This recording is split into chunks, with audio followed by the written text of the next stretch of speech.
আমি শিল্পী চলে এসেছি নতুন একটা রেসিপি নিয়ে। তো আজকে রান্না করব আমি বাটা মাছের সর্ষে পোস্ত। আর যেটা লাগবে বাটা মাছ, শুকনো লঙ্কা, লবণ, কাঁচা লঙ্কা, পোস্ত, আমন্ড বাদাম, সর্ষে, সাদা তেল, সর্ষের তেল, আর হলো টক দই। তো আমি কড়াইটা বসিয়ে দিলাম, কড়াইয়ে তেল দিয়ে দিলাম, তেলটা গরম হবে আর একে একে মাছগুলোকে আমি ছেড়ে দেব। সুন্দর করে আমি মাখিয়ে নিচ্ছি নুন আর হলুদ। তেলটা এদিকে আমার গরম হচ্ছে। তোমরা কে কে বাটা মাছ ভালোবাসো বন্ধুরা, আমাকে কমেন্ট করে অবশ্যই জানাও। আমার তেলটা মোটামুটি গরম হয়ে গেছে।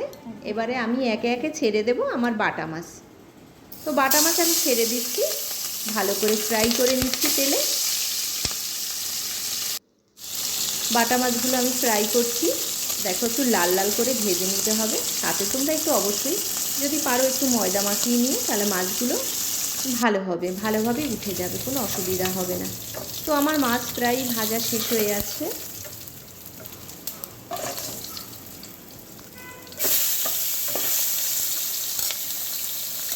প্রচণ্ড গরম পড়েছে, তোমরা এই রান্নাটা কিন্তু অবশ্যই বাড়িতে করে খাবে।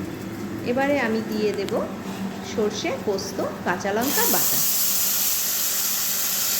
আমি সর্ষে পোস্তটাকে ভালো করে একটু ফ্রাই করে নেব। আমি সাথে দিয়ে দেব নুন, হলুদ, শুকনো লঙ্কার গুঁড়ো। আমি এগুলো দিয়ে সামান্য একটু জল দিয়ে আমি ভালো করে মশলাটাকে ফ্রাই করব, যেন কাঁচা না থাকে। যদি কেউ ঝাল একটু বেশি খাও, অবশ্যই একটু শুকনো লঙ্কার গুঁড়োটা বেশি দিতে পারো। কাঁচা লঙ্কা তো আমি কেটেই দিয়েছি। আমি মশলাটাকে ফ্রাই করছি, ভালো করে একটু ফ্রাই করে নেবে। এবারে আমি দিয়ে দেবো সেটা হলো টক দই, তবে পরিমাণে খুবই অল্প, কারণ এটা কিন্তু টক মিষ্টি হবে না।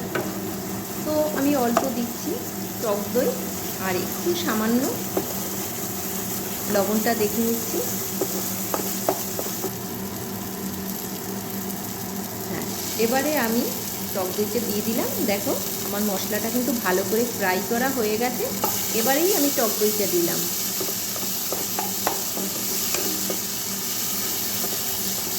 আমি এর সাথে একটু জল অ্যাড করলাম।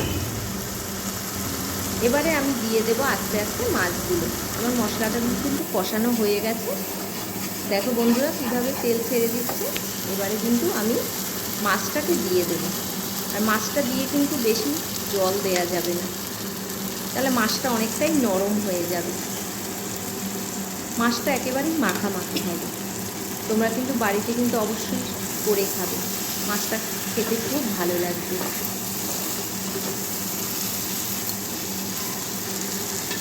তো আমার মাছ দিয়ে দিলাম, মাছ ফ্রাই হয়ে এসছে। এবারে সামান্য একটু পাশ থেকে জল দিয়ে আমি মাছটাকে শুকনো শুকনো করে নামিয়ে দেবো। মাছটা যখনই ঝোলটা থেকে তেল ছেড়ে আসবে, দেখো আমি কতটা শুকিয়ে ফেলেছি মাছটাকে। ঝোল মানে জল একেবারেই গায়ে তেমন থাকবে না, হালকা একটু জল থাকবে। দেখো মাছে একেবারেই আমি কিন্তু ঝোল রাখিনি, একেবারেই আমি শুকিয়ে ফেলেছি।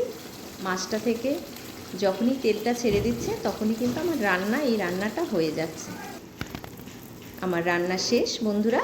তোমরা কিন্তু বাড়িতে অবশ্যই এই রান্নাটা করে খাবে, খুব টেস্টি হয়। তাহলে আমার রান্না প্রায় শেষ আজকের মতো। যদি তোমাদের কারো রান্নাটি ভালো লাগে, অবশ্যই লাইক, কমেন্ট, শেয়ার করো। আর অবশ্যই কিন্তু বাড়িতে এই রান্নাটা করে খাবে। আজকে আমি এখানেই বিদায় নেব।